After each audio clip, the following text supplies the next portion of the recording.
10 on CBS 5.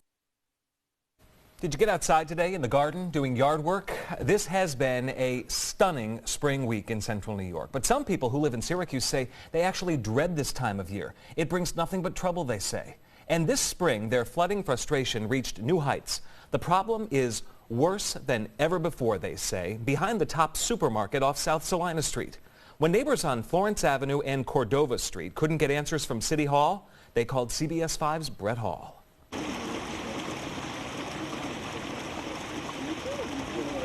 It's overwhelming. On a rainy Sunday afternoon, neighbors stand in the middle of Cordova Street in Syracuse, looking at what they call the problem.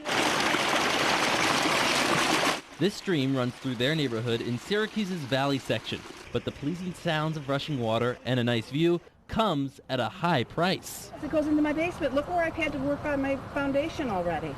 Ann Casey has lived on this street for decades and says she has shelled out thousands of dollars to keep the stream from flooding her home.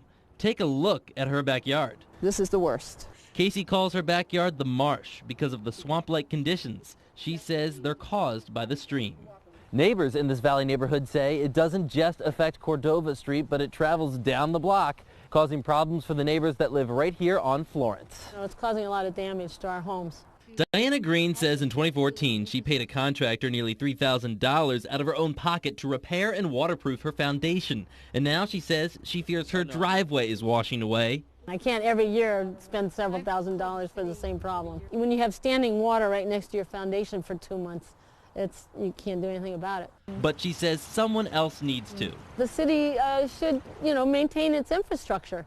Green and neighbor Brenda Thompson say they feel the root of the flooding problems comes from the lack of banks on the creek.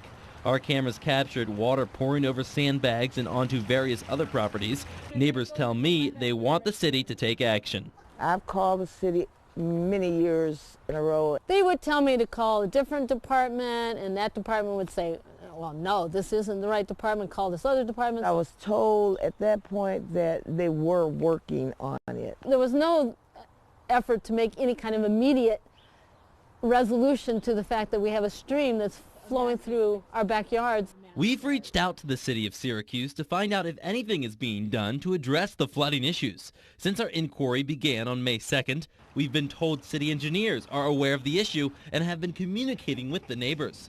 The city tells us it doesn't know who's responsible for the stream and subsequently the flooding, telling us it doesn't believe it has the right to access the stream as it's on private property.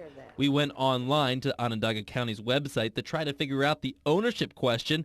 Our search didn't come up with any answers. Neighbors like Thompson say they just want some relief. She's worried about her 10 grandchildren. They can't play outside because of the water, the algae, and soon to be the mosquitoes. We need help drawing attention to this and getting some action. Reporting in Syracuse, I'm Brett Hall. Neighbors say if they don't see action, they are afraid that eventually their property values will suffer. The city would not go on camera for Brett's story, and we'll keep you updated on what happens next. Breaking now, new information. An Egypt Air flight on its way from Cairo to Paris went off